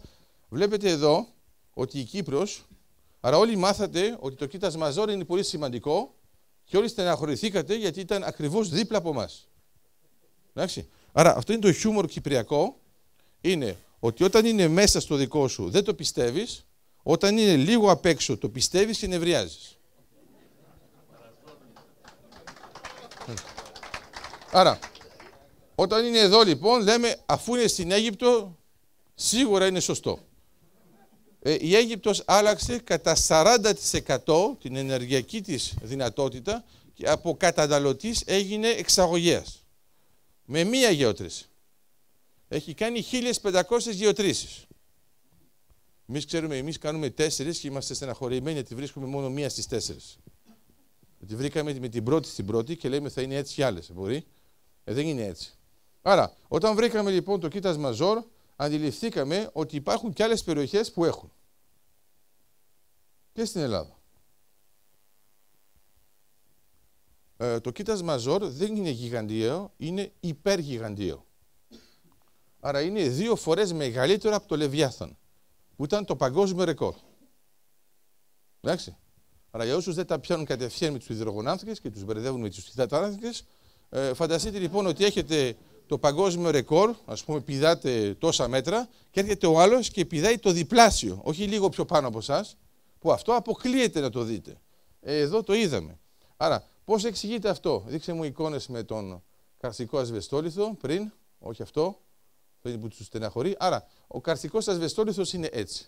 Δηλαδή, είναι ασβεστόλιθος που έχει μεγάλη διάθεση και είναι μεγάλο το πορόδες του, και αυτό επιτρέπει να έχουμε στην ίδια επιφάνεια, στον ίδιο όγκο, πολύ μεγαλύτερο ποσοστό φυσικού αερίου. Εδώ, για να καταλάβετε πώς είναι εδώ το κοίτασμα, φανταστείτε αυτό το πράγμα ανάποδα, και εκεί που βλέπετε αέρα να έχει φυσικό αέριο. Σαν ιδέα. Εντάξει, δεν είναι ακριβώς έτσι, αλλά πάνω κάτω σας βοηθάει. Αυτό σημαίνει πρακτικά τι? Ότι ένα κοίτασμα που θεωρούσαμε ότι ήταν μικρό, το κοίτασμα Αφροδίτη, με 140 μέτρα, 140 τετραγωνικά χιλιόμετρα εμβαδών, το κοίτασμα Ζόρ είναι 100 μόνο. Απλώς το πάχος, το ωφέλιμο στην Αφροδίτη είναι 70 μέτρα, και εδώ, στο κοίτασμα Ζόρ, είναι 600 μέτρα. Άρα όσοι ξέρουν τα ελάχιστα μαθηματικά, εφόσον προηγουμένως έλεγες για τα ελάχιστα οικονομικά, νομίζω ότι μπορεί να πολλαπλασιάσετε 3 αριθμούς και βλέπετε ότι ο όγκος είναι τεράστιος όσο αφορά την διαφορά. Στην Κύπρο, αυτό που δεν ξέρετε βέβαια, είναι ότι έχουμε 3 κοιτάσματα τέτοιου τύπου. Τα οποία δεν τα ξέρετε μόνο εσείς, και άλλοι δεν τα ήξεραν, ακόμα και οι εταιρείες. Για ποιο λόγο? Στο θαλάσσιο οικόπεδο 1 δεν είχαμε καμία υποψηφιότητα στο δεύτερο γύρο αδειοδότησης, ενώ τώρα θα ξέρετε ότι θα πάμε στον τρίτο γύρο αδειοδότησης. Αυτό είναι πάλι ένα θέμα που πρέπει να έχετε στο μυαλό σας, με όλα αυτά που ακούτε. Είναι πώς εκδίδουμε αυτούς τους γύρους αδειοδότησης, εφόσον είμαστε μόνο μια κοινότητα. Πρέπει να είμαστε πολύ έξυπνοι, για να φαίνεται ότι είμαστε κράτος. Δηλαδή, όταν κάνουμε συνομιλίες, μιλάμε ότι είμαστε κοινότητα. Όταν κάνουμε συμφωνίες με τους ξένους, ξαφνικά γινόμαστε κράτος. Τους κοροϊδεύουμε όλους δηλαδή. Δηλαδή, επί της ουσίας μας εξηγούν ότι είμαστε μόνο κοινότητα. Τότε πώς τα καταφέρουμε με τους άλλους? Άρα, εδώ θα δείτε ότι στον τρίτο γύρο αδειοδότησης θα υπάρξουν εταιρείες οι οποίες θα είναι υποψήφιες και στο θαλάσσιο οικόπεδο 1. Και να καταλάβετε, όσοι είναι λίγο στον χώρο της επιχείρησης, αυτές που δεν έχουν υποβάλει υποψηφιότητα στο θαλάσσιο οικόπεδο 1, που είναι 33, τώρα όταν είδαν τα αποτελέσματα του Ζόρ, να σκεφτείτε ότι άμα είχε υποβάλει μόνο μία, θα είχε πάρει αυτόματα το οικόπεδο. Τώρα θα πρέπει να τσακωθούν μέσα στον διαγωνισμό να το πάρουν. Ενώ πριν δεν το πήρε καμία. Διότι τώρα υπάρχει αυτό. Ναι. Τώρα ο στόχος είναι κλειδωμένος, όπως θα λέγαμε και αλλού. Άρα, αυτό σημαίνει πρακτικά τι? Πρώτα απ' όλα, ακούτε πάρα πολλά πράγματα που δεν γίνονται ποτέ. Του τύπου, έχει έρθει η Ένη, θα φύγει. Δεν φεύγει, έκανε ανανέωση. Έχει έρθει το ΤΑΛ, θα φύγει. Δεν φεύγει, έκανε ανανέωση. Και μάλιστα η Total πλήρωσε και ρήτρα, γιατί όπως δεν είχε κάνει το γεωτρύπανο στα 2 χρόνια, πληρώνει πρόστιμο. Και σας ρωτάω, ή πραγματικά είμαστε όλοι κόπανοι, ή πρέπει να καταλάβουμε ότι αν αυτές οι εταιρείες που μόνο φιλανθρωπικά ιδρύματα δεν είναι, έρχονται και πληρώνουν ακόμα και το πρόστιμο για να μείνουν, είναι ότι μάλλον έχουν εντοπίσει κάτι. Άρα έχει ενδιαφέρον ότι εμείς είμαστε οι μόνοι άπιστοι. Όλοι οι άλλοι πιστεύουν σε εμάς.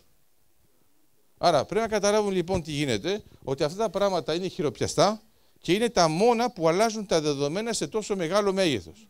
Διότι από μία μικρή χώρα, ένα μικρό νησάκι που δεν έχει μεγάλες δυνατότητες, που ακόμα και όταν κάνει μια επανένωση πρέπει να σκεφτεί τουλάχιστον 12 χρόνια να το καταφέρει, όπως η Γερμανία έκανε 15 χρόνια για να εξισορροπήσει τις δύο οικονομίες, να καταλάβουμε ότι αν δεν αξιοποιήσουμε την ΑΟΣ και δεν περάσουμε στο στάδιο της εξόλυξης, οτιδήποτε λέμε σχέδιο λύσης είναι απλώς συμβιβασμός. Και θέλω να σας κάνω τώρα μια αναλογία για όσους ήταν ήδη αγωνιστές το 2004. Το 2004, γιατί το σχέδιο ήρθε μια εβδομάδα πριν την ένταξη? Και δεν ήρθε μια εβδομάδα μετά, ρε παιδί μου, χάθηκε ο κόσμος? Ναι, γιατί υπάρχει μια τεράστια διαφορά. Επειδή έβλεπαν ότι τώρα θα περάσουμε μέσω της Ευρώπης, σου λένε θα τους βάλουμε το σχέδιο λίγο πριν, και άμα είναι λίγο πριν, δεν έχουμε ανάγκη να σχετιστούμε με το ευρωπαϊκό κεκτημένο, εφόσον θα αποτελέσει εξαίρεση. Στην Ευρωπαϊκή Ένωση μπαίνετε με εξαιρέσεις, αν θέλετε, αν το αποδεχτούν, και μετά αυτές οι εξαιρέσεις γίνονται ευρωπαϊκό κεκτημένο. Όμως, αν έχετε μπει κανονικά και μετά από μια εβδομάδα θέλει να υπογράψετε ένα σχέδιο, τότε πρέπει όλες οι χώρες που είναι μέσα να συμφωνούν. Εδώ λοιπόν αυτή την περίοδο γίνεται ακριβώς το ίδιο. Είμαστε λίγο πριν την αληθινή αξιοποίηση της ΑΟΣ. Και ξαφνικά πρέπει βιαστικά να βρούμε μία λύση λίγο πριν έχουμε τις απολαβές. Αυτό έχει τεράστια σημασία να το σκεφτείτε σαν συμμετρία. Δύο εργαλεία πολύ σημαντικά έχουμε για την επίλυση του Κυπριακού, είναι το ευρωπαϊκό και το αοζικό. Κάθε φορά που περάσαμε με μια πρωτοβουλία να κάνουμε κάτι άλλο από απλώς μια μετοπική συζήτηση, κάθε φορά μας έβγαλαν και ένα σχέδιο στο ενδιάμεσο με κάποιες παράξενες κινήσεις τις οποίες δεν κατανοούμε. Άρα προσπαθώ τώρα να σας βάλω σε αυτό το πλαίσιο και να καταλάβετε το εξής. Πρώτα απ' όλα να σας βοηθήσω το χάρτη που εκδίδει η Τουρκία μόνη της για το τι γίνεται όσο αφορά την ΑΟΣ και τις επενδύσεις τις οικονομικές. Έχει ενδιαφέρον γιατί βέβαια εμείς δεν το παίρνουμε μπρέφα, ενώ αυτά τα λέει. Άρα αυτό έγινε στο συνέδριο στην Άγκυρα το 2015 και λένε, εδώ αυτό δεν σας το βάζω για να μην νευριάσετε, γιατί εντάξει είναι λίγο δύσκολο να το διαβάσετε όταν λένε αυτά τα πράγματα, γιατί βέβαια αμφισβητούν τα πάντα που είναι ζωγραφισμένα, εκτός από τα κόκκινα. Άρα, όπως βλέπετε δεν γράφουν Κύπρος, γράφουν αλλιώς εδώ και αυτά τα οικόπεδα τα θεωρούν δικά τους. Εντάξει, η εισήγηση στο συνέδριο είναι, εδώ θα πέσετε ξεροί, οι οικονομικές προοπτικές μέσω της ΑΟΣ της Κύπρου για την Τουρκία. Αυτό είναι στον τίτλο. Εντάξει. Και μέσα λοιπόν, αυτό νομίζω ότι είναι η σελίδα 16, σας δίνουν αυτό το χάρτη και γιατί πρέπει να το έχουμε στο μυαλό μας, γιατί την ώρα που λέμε ότι είμαστε σχεδόν στα πρόθυρα να τα βρούμε, εκδίδουν αυτό.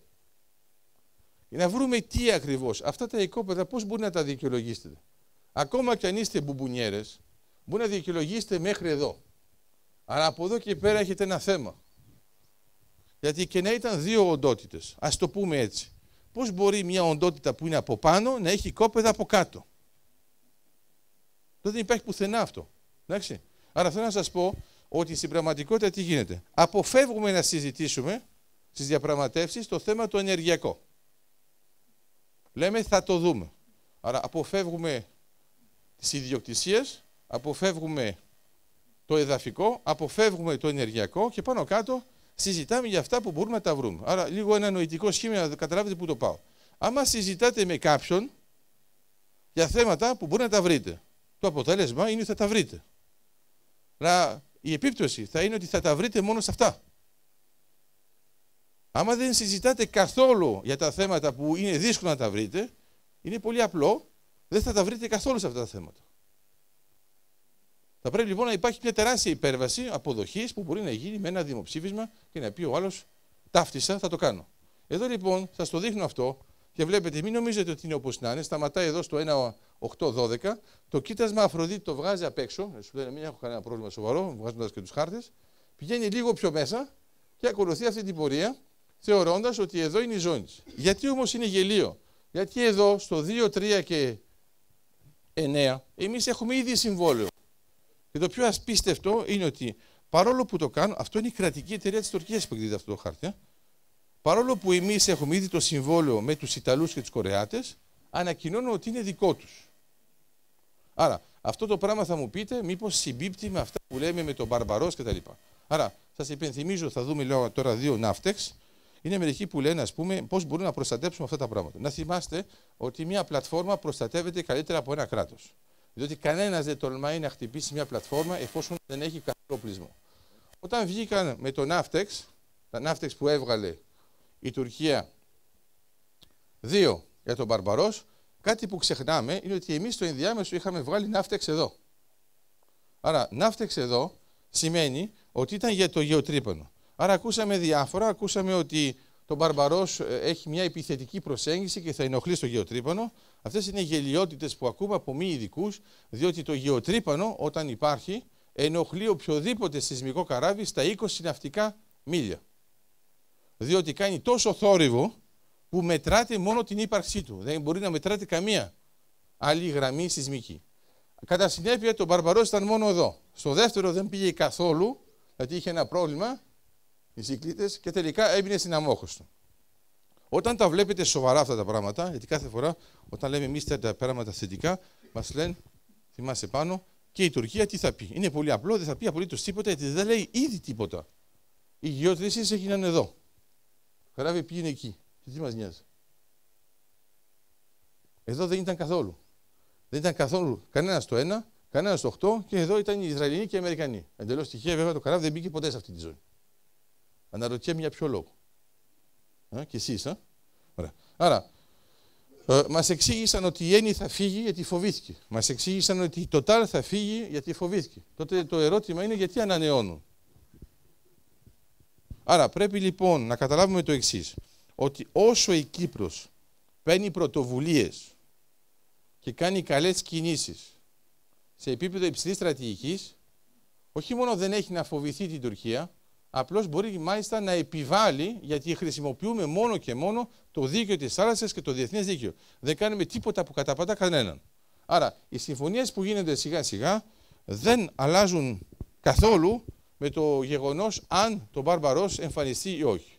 Αυτό σημαίνει πρακτικά ότι ήταν πολύ σωστό που μπήκαμε στην Ευρωπαϊκή Ένωση, πολύ σωστό που μπήκαμε στην Ευρωζώνη, πολύ σωστό που κάναμε την ΑΟΣ, τη θέσπιση, τις οριοθετήσεις και αυτό μας επιτρέπει να έχουμε ένα συμμαχικό πλαίσιο, στο οποίο αναφέρθηκε ο Πάνος, λέγοντας ότι δεν πρέπει να είμαστε μόνο εμείς και πρέπει να έχουμε, αν θέλετε, συμμαχίες και εντός Ευρωπαϊκής Ένωσης και εκτός. Και εκτός, αν θέλετε, γιατί έχουμε τις μεγάλες μαμάδες, γιατί οι τρεις ηγείτες δυνάμεις είναι οι μαμάδες, εμείς από κάτω είμαστε η παιδική χαρά, όπου όσο είμαστε μέσα στην παιδική χαρά, κανένας δεν λέει τίποτα. Μόλις προσπαθούμε να βγούμε από την παιδική χαρά, η μαμά λέει ξανά μέσα. Οι μεγάλες μαμάδες, λοιπόν, η Ρωσία και η Αμερική, είναι και αυτές σύμφωνες. Για ποιο λόγο? Πολύ απλό. Διότι στα θαλάσσια οικόπεδα είναι και αυτές υποψήφιες. Η Νόμπελ είναι αμερικάνικη. Η Gazprom Bank και η Novatek είναι ρώσικες. Γιατί είναι μερικοί από εσάς που λένε κάθε φορά και τι θα πούν οι μεγάλες δυνάμεις. Μα οι μεγάλες δυνάμεις είναι ήδη εδώ. Άρα, τι χρειαζόμαστε για να είμαστε σοβαροί? Χρειαζόμαστε και έναν σταθμό υγροποίησης. Ένα σταθμό υγροποίησης που πρέπει να έχουμε σε αυτή τη ζώνη. Άρα, έχετε ακούσει όλοι ότι σε κάποια φάση το συζητούσαμε. Μετά αρχίσαμε και να λέμε ότι μπορεί και να μην το συζητάμε. Μετά μας εξήγησαν, υποτίθεται, ότι υπάρχει μόνο το κοίτασμα Αφροδίτη. Άρα δεν φτάνει να κάνουμε σταθμό υγροποίησης. Τα ξέρετε αυτά. Και λέω, άρα δώσ' μου το οικόπεδο 12, να το ξαναδείξουμε σε όσους δεν το έχουν δει. Πρώτον, ακόμα και μέσα στο οικόπεδο 12 υπάρχουν και άλλα κοιτάσματα. Τα οποία τα έχουμε χαρτογραφήσει. Δεν είναι θεωρητικά. Άρα εδώ έχετε το κοίτασμα Αφροδίτη. Εδώ είμαστε μέσα στο οικόπεδο 12. Βλέπετε δύο χρώματα. Δώσ' μου τις επόμενες. Αυτά λοιπόν είναι από τα δεδομένα της Eni. Και το βλέπετε εδώ, ότι εδώ είμαστε για φυσικό αέριο. Αυτό είναι που γνωρίζετε και αυτά είναι τα διπλά. Ωραία. Μετά πάμε στο πετρέλαιο. Εδώ είναι το πετρέλαιο και αυτά εδώ είναι τα κοιτάσματα με πετρέλαιο. Άρα, να το θυμάστε αυτό, γιατί σε κάποια φάση είχαμε συζητήσει και με πολιτικούς, μου έλεγαν αυτό αποκλεί να υπάρχει και τους λέω, παιδιά, σταματήστε το λίγο, γιατί εμένα μου έχουν στείλει τους χάρτες και μου ζήτησαν να μετρήσω μαθηματικά τις επιφάνειες. Αναπίξελ. Και λέω, δεν είναι δυνατόν να πιστεύετε ότι αυτά δεν υπάρχουν, ενώ κάνουμε ήδη υπολογισμούς. Άρα αυτά υπάρχουν. Και άμα θέλετε τώρα μια απόδειξη, είναι πάρα πολύ απλό. Κοιτάξτε την British Group. Η British Group αγόρασε το 35% της Nobel. Πού όμως? Όχι στο κοίτασμα Αφροδίτη που μπερδεύεστε μερικές φορές. Σε όλο το οικόπεδο 12. Και ρωτάω, εφόσον δεν υπάρχει τίποτα και είσαι μια εταιρεία στα πετρέλαια, γιατί να αγοράσεις ένα πράγμα που δεν υπάρχει τίποτα, ενώ είναι εδώ? Η εταιρεία British Group μπαίνει σε αυτές τις διαδικασίες ποτέ στην φάση της γεώτρησης, πάντοτε στην φάση της αξιοποίησης. Αν η αξιοποίηση του φυσικού αερίου έχει καθυστερήσει, είναι επειδή η Nobel είναι μεσαία εταιρεία. Άρα η Nobel προσπαθούσε να βρει συμμάχους, εφόσον είχε βρει γεώτρηση. Σας δίνω ένα παράδειγμα χειροπιαστό. Αν αντί για την Nobel είχαμε την Total ή την Eni, τότε θα κάναμε ήδη εξόρυξη. Διότι αυτές έχουν την οικονομική δυνατότητα να κάνουν την εξόρυξη μόνη της. Η Nobel δεν την έχει, άρα το ξέραμε από την αρχή. Και γι' αυτό ο πρώτος γύρος αδειοδότησης είχε τόσο μεσαίες και μικρές εταιρείες. Και γι' αυτό τα κατάφερε και η Nobel. Η Nobel λοιπόν μόλις τα κατάφερε, άρχισε να κάνει επαφές. Τώρα λοιπόν έκανε μια πολύ καλή επαφή και είναι η British Group. Η British Group, ξαναλέω, ασχολείται μόνο όταν είναι επιβεβαιωμένο το φυσικό αέριο, το πετρέλαιο που υπάρχει στην περιοχή. Αλλιώς δεν έρχεται.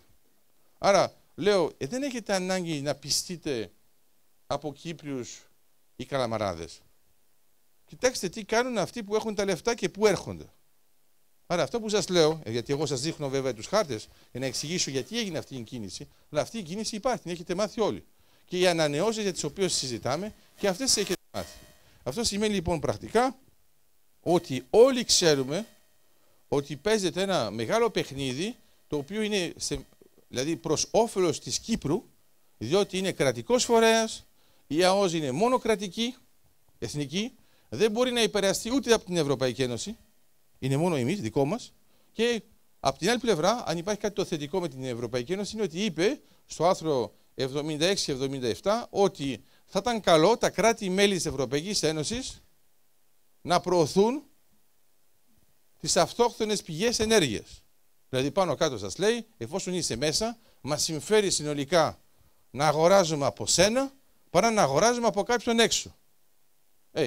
Όταν βλέπετε σε ποιο σημείο το έγραψε, στην ψηφοφορία του 2013, έγινε πού? Στη Μαύρη Θάλασσα, λόγω της Ρουμανίας και της Βουλγαρίας, και στη Μεσόγειο, λόγω της Κύπρου, της Ελλάδας και της Ιταλίας με λίγο τη Μάλτα. Αυτό σημαίνει λοιπόν ότι σε υψηλό επίπεδο βλέπουμε ότι η ΑΟΣ λειτουργεί ως εργαλείο απελευθέρωσης της Κύπρου. Δεν λειτουργεί μόνο οικονομικά, διότι μας δίνει μια τεράστια σταθερότητα, μας δίνει μια δυναμική που δεν είχαμε. Σας υπενθυμίζω ότι τώρα η Κύπρος έχει βάλει ΦΠΑ πάνω στην ΑΟΣ, ότι έχει βάλει αρμοδιότητα της αστυνομίας πάνω στις πλατφόρμες. Αυτό είναι απίστευτο. Δηλαδή είμαστε σε μια ξένη πλατφόρμα, είμαστε σε μια απόσταση 180 χιλιόμετρα, έχουμε 800 άτομα και αν υπάρχει κάποιο πρόβλημα είναι η αστυνομία της Κύπρου που το λύνει. Σας υπενθυμίζω ότι έως το 2002 το FIA της Κύπρου το διαχειριζόταν οι Άγγλοι, για να καταλάβετε λίγο τη διαφορά. Άρα αυτά τα πράγματα υπάρχουν. Η συνέχεια λοιπόν ποια είναι? Πρώτον, τρίτος γύρος αδειοδότησης. Δεύτερον, ένας σταθμός υγροποίησης. Η συνέχεια βέβαια του Interconnector Ευρωάζια, η συνέχεια του EastMed αγωγού, και αυτό μας επιτρέπει να παίξουμε διαφορετικά. Μπαίνω λοιπόν στα χωράφια μας και λέω το εξής. Οι έπικοι ήρθαν για οικονομικούς λόγους, θα φύγουν για οικονομικούς λόγους. Είναι μερικοί από εσάς που θεωρούν ότι οι έπικοι θέλουν σόν και καλά να είναι εδώ. Να ξέρετε ότι οι έπικοι ξέρουν ότι είναι εργαλείο χειραγώγησης εκ μέρους της Τουρκίας για να αλλάξουμε τον πληθυσμό. Και εγώ το παράδειγμα που δίνω, γιατί ξέρετε μπροστά στο θάνατο πάνω ότι είμαστε λίγο πιο κάθετοι, εσείς πιστεύετε ότι οι έπικοι είναι χαρούμενοι να πεθαίνουν στην Κύπρο? Δηλαδή μπορώ να σας πω ότι αυτοί θεωρούν ότι η αληθινή πατρίδα τους είναι η Τουρκία. Εδώ είναι παρεπιπτόντος. Άρα μερικές φορές μας λένε ότι πρέπει να σεβαστούμε και το πρόβλημα το ψυχολογικό, ότι όταν κάθεσαι σε ένα σπίτι σου λένε να σε διώξουν. Δεν κατάλαβα. Δηλαδή οι άλλοι που καθόταν τόσους αιώνες σε σπίτια δεν είχαν πρόβλημα ψυχολογικό? Έχει ενδιαφέρον λοιπόν ότι κάθε φορά όταν μιλάμε για τον θήτη μας εξηγούν ψυχολογικά προβλήματα. Ξέρετε ότι το θύμα δεν έχει ψυχολογικά προβλήματα γιατί είναι νεκρό. Εντάξει, ο θήτης έχει ενοχές, ας πούμε. Ωραία, τώρα τι θα κάνουμε? Θα συζητήσουμε για τις ενοχές. Okay. Το θέμα είναι να μην έχουμε εμείς το σύνδρομο της Στοκχόλμης και στο τέλος να αγαπάμε τον θήτη, γιατί λέμε ότι τελικά με αυτόν έχουμε να συμπορεύσουμε. Άρα, συνοπτικά σημαίνει τι? Το μεγάλο πρόβλημα δεν είναι η έπικη.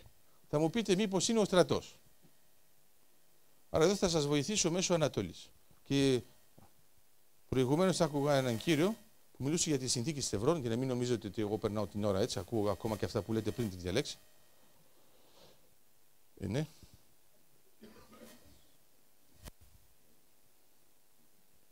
Στη Θράκη, τώρα μιλάει ο Καλαμαράς. Στη Θράκη έχουμε ένα θέμα με τους Τούρκους. Το ξέρετε. Ωραία, έχουμε και εμείς κατεχόμενα. Βέβαια, εσείς δεν τα λέτε κατεχόμενα, τα λέτε Τουρκία. Είναι ένα θέμα αυτό. Τέλος πάντων, φανταστείτε εμείς να κάνουμε το ίδιο ανάποδα. Άρα έχουμε κανονικά, για μένα, έχουμε μικρά κατεχόμενα και μεγάλα κατεχόμενα λόγω της έκτασης. Στα μεγάλα κατεχόμενα λοιπόν έχουμε πάρα πολύ στρατό τουρκικό. Το οποίο, άμα ρωτήσει στην Αθρακιώτη τι θα κάνουμε με αυτούς, είναι δύσκολο να σκεφτεί ότι θα φύγουν. Όμως, τώρα, με αυτά που γίνονται στην Ανατολή, έφυγαν. Και πήγαν στη Συρία. Και έχει ενδιαφέρον γιατί άμα βάζετε τώρα Έλληνες, ας το βάλω Έλληνες για να μην μπερδευτούμε, Έλληνες, φαντάρος, και τους λέγατε, σήμερα θα διώξουμε τόσους. Θα σου λέγανε, εντάξει, έχεις ένα θέμα. Εντάξει, έχεις ένα θέμα. Το πιο ωραίο είναι ότι αυτοί οι τόσοι έφυγαν μόνοι τους. Μα θέλετε να κάνετε μια αναλογία, και εμείς, ας πούμε, είχαμε στο μέτωπο με την Αλβανία, με τη Βουλγαρία, είχαμε διάφορους. Σιγά σιγά, επειδή τα πράγματα άλλαξαν, τα μεταφέραμε και τα βάλαμε Αυτό έχουν πολύ πλάκα οι Ευρωπαίοι και αυτοί έχουν χιούμορ σαν το δικό μας, γιατί μας λένε εφόσον δεν έχετε προβλήματα με την Τουρκία, εφόσον όμως έχετε τριβές με την Αλβανία και με τη Βουλγαρία που είναι στην Ευρωπαϊκή Ένωση, γιατί τους φαντάρους τους βάζετε στην Τουρκία? Γιατί εμείς τους βλέπουμε από πάνω και μετακινούνται και τους βάζετε μόνο εκεί που λέτε ότι δεν έχετε πρόβλημα. Πρέπει να το έχεις αυτό. Λοιπόν, εδώ είναι ακριβώς το ίδιο. Να ξέρετε ότι όλοι αυτοί που είναι εδώ, σε κάποια φάση θα είναι τόσο άχρηστοι που είναι εδώ, που αναγκαστικά θα τους βάλουν αλλού. Και αυτό το αλλού θα είναι από εδώ. Αυτό το πράγμα εσείς δεν το σκέφτεστε. Αλλά να ξέρετε, ειδικά για τους έπικους, πρώτον, αν ξαφνικά καταλάβουν ότι θα έχουν ένα μεγάλο πρόβλημα πίσω, και για να είμαστε συγκεκριμένοι Κουρδιστάν, τότε θα καταλάβετε ότι ξαφνικά πολλοί από αυτούς θα εξαφανιστούν και ο στρατός για να πάνε εκεί. Διότι κάνουμε ένα στρατηγικό λάθος, το οποίο ποτέ δεν επισημάνουμε, είναι ότι θεωρούμε ότι η Τουρκία είναι ο μεγάλος εχθρός της Κύπρου και της Ελλάδος. Αυτό είναι σωστό. Αλλά εμείς δεν είμαστε ο μεγάλος εχθρός της Τουρκίας. Ο μεγάλος εχθρός της Τουρκίας δεν είναι ούτε η Ελλάδα, ούτε η Κύπρος. Σας υπενθυμίζω ότι η χώρα που κατέχει το παγκόσμιο ρεκόρ πολέμων εναντίον της Τουρκίας είναι η Αυστρο-Ουγγαρία, όπως άκουσα. Ναι.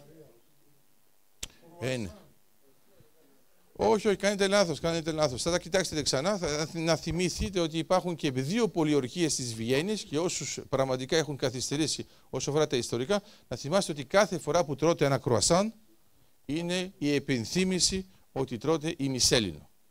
Μόνο που βέβαια εσείς άμα το τρώτε οριζόντιο το κρουασάν, πού να το καταλάβετε. Άρα σας υπενθυμίζω τα μόνα που είναι σωστά είναι τα κρουασάν βουτύριο και μόλις βάλετε σοκολάτα δεν έχει πια καμία σχέση με το θέμα. Αυτό είναι εφεύρεση των Αυστριακών για να γιορτάσουν την επέτειο της νίκης. Όπου νίκησαν χάρη σε έναν στρατηγό της Πολωνίας. Μετά λοιπόν όταν ξαφνικά το 2006 είχαμε κόλλημα με την Αυστρία, ακόμα και στην Ελλάδα έλεγαν «Μα γιατί οι Αυστριακοί έχουν πρόβλημα με την Τουρκία?» Δεν έχουν καμία σχέση, γιατί βέβαια είμαστε τόσο κόπανοι ιστορικά που έχουμε ξεχάσει ότι συνόρευαν. Ναι. Άρα σας το λέω αυτό, κοιτάξτε συνθήκη Κάρλοβιτς, συνθήκη Πασάροβιτς, διαβάστε τα λίγο, γιατί αυτό σας εξηγεί και μερικά πράγματα ακόμα και για την Πελοπόννησο. Αυτό σημαίνει τι? Σημαίνει ότι η Τουρκία έχει θέματα στην Ανατολή.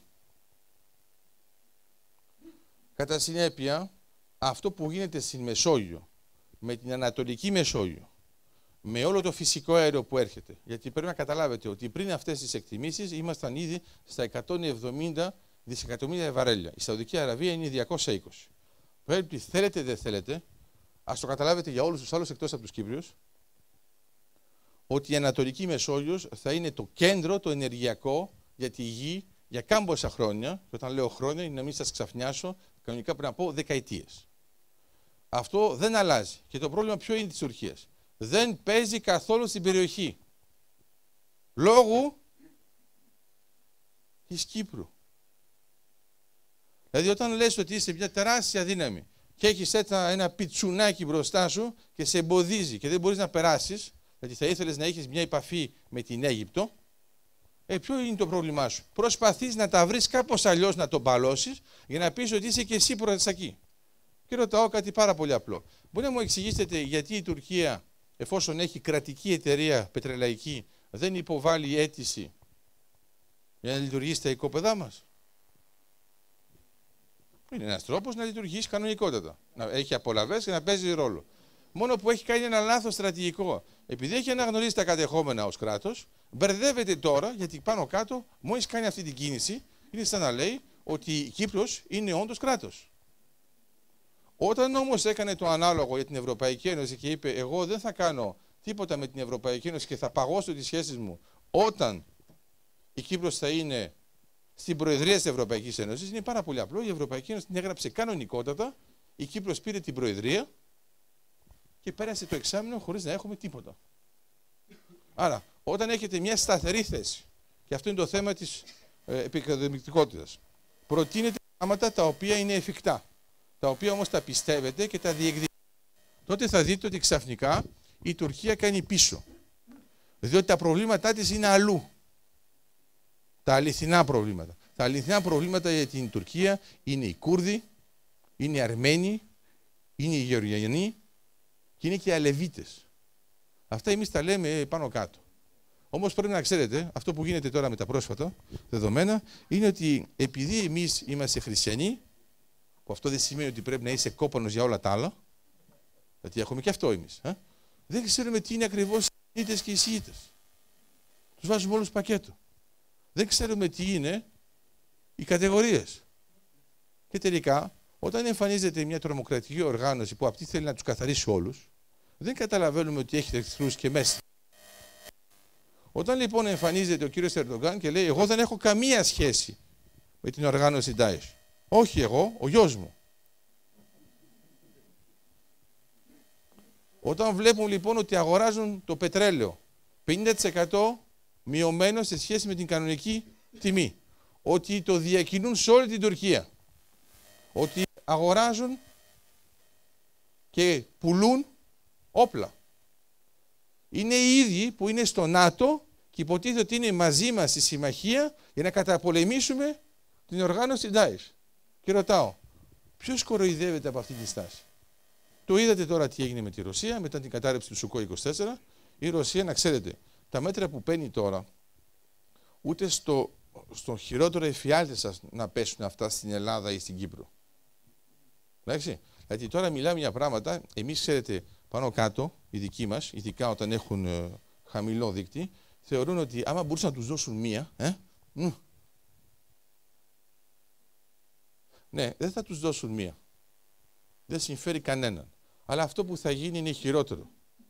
Γιατί ξέρετε κάτι, όταν οι Ρώσοι λένε στους τουρίστες τους δεν θα πας καθόλου εδώ, κανένας δεν πατάει. Τώρα να φανταστείτε, ας πούμε, στην Κύπρο να μας πούν δεν θα πηγαίνει σε μια χώρα για διακοπές. Την ίδια μέρα αγοράζουμε εισιτήριο. Στην Ελλάδα να βλώνουμε το αεροπλάνο. Εντάξει, μόνο, έτσι, δεν είχαμε καθόλου όρεξη να πάμε, θα πάμε έτσι για πλάκα, επειδή μας είπαν όχι. Στη Ρωσία δεν είναι έτσι τα πράγματα. Δεν πάει καθόλου, κανένας. Άρα ξέρετε, αυτό το έλλειμμα είναι τεράστιο ακόμα και σε αυτό το πρακτικό επίπεδο. Και πού θα πάνε βέβαια? Πιο πολύ στην Κύπρο. Εντάξει. Άρα έχετε καταντήσει να έχετε ξεναγούς που έχουν 12 μήνες το χρόνο ξενάγηση. Αυτό δεν σας απασχολεί βέβαια. Ειδικά στη Λεμεσό δεν έχετε θέμα, έτσι είναι? Ωραία. Προσπαθώ να σας πω ότι αυτά τα πράγματα είναι πρακτικά και σημαίνει π.χ. ότι η Ρωσία βλέπει την Κύπρο ως κράτος. Το Ισραήλ όταν επιμένει στην Κύπρο να υπάρχει σταθμό υγροποίησης και δεν το θέλει στο Ισραήλ, είναι επειδή θεωρεί ότι άμα χτυπηθεί θα βοηθηθεί μόνο από την Κύπρο. Κανένα άλλο. Ο Λίβανος θέλει να μας δώσει όλο το φυσικό του αέριο για το σταθμό υγροποίησης. Το Ισραήλ θέλει να δώσει το 40%. Θα έχουμε διαπραγματεύσεις, όπως το βλέπετε, και πολύ θετικές και με την Αίγυπτο. Άμα τα κοιτάξετε όλα αυτά μαζί, τον Λίβανο, το Ισραήλ, την Αίγυπτο, μετά στη συνέχεια την Ελλάδα, όλο αυτό το πλάμα, το ευρωπαϊκό πλαίσιο, ποιος να έρθει να πει τι εδώ? Αυτό εδώ έχουμε μια τεράστια σκακέρα. Κάναμε και εμείς το ανάλογο. Πάνω στη σκακέρα βάζετε κομμάτια τα οποία έχουν μεγάλη σταθερότητα. Μεγάλη σταθερότητα, σας υπενθυμίζω ότι μια εταιρεία όταν παίρνει ένα οικόπεδο και καταφέρνει και πάει ως την εξόρυξη, μπορεί να καθίσει 37 χρόνια. Μα 37 χρόνια είναι το μέγεθος του Κυπριακού. Άρα θέλω να καταλάβετε, οι συμφωνίες που κάνουμε τώρα δεν είναι λεπτομέρειες. Είναι πράγματα που δεν θα τα ζήσουν μόνο εσείς, τα παιδιά σας και τα εγγόνια σας. Όλοι οι επόμενοι θα ζουν μέσα από αυτό. Αυτό σημαίνει λοιπόν ότι αυτά τα πετυχαίνουμε ως κράτος, όχι ως κοινότητα. Και γι' αυτό πρέπει να είμαστε πολύ προσεκτικοί. Διαπραγματεύσεις σε επίπεδο κοινοτικό ας τις κάνουμε για να περνάει η ώρα, να συμφωνούμε για τον καφέ, για το θέατρο, για τις παραστάσεις, δεν μας πειράζει αυτό, αλλά μην θεωρούμε ότι αυτό έχει κάποιο εθνικό αντίκτυπο. Γιατί μόλις μπαίνουμε στα εθνικά, θέλει να πει ότι μπορεί να απορρίψουμε και αυτά που έχουμε κερδίσει. Αυτά που έχουμε κερδίσει, τα έχουμε κερδίσει σε μια πολύ δύσκολη φάση και παρόλα αυτά είμαστε εδώ. Άρα αυτά που σας έδειξα στην αρχή με το βίντεο, επειδή είναι στη Λεμεσό, επειδή ξέρετε τι είναι να υπάρχει λιμάνι που να έχει κάποια σχέση με την ενέργεια, να θυμάστε συνοπτικά, πάνω μου τελείωσα, όσο έχετε πολιτική και οικονομία, αναζητάτε τη λύση. και θα μείνετε εκεί. Όταν έχετε στρατηγική και ενέργεια, βρίσκετε τη λύση.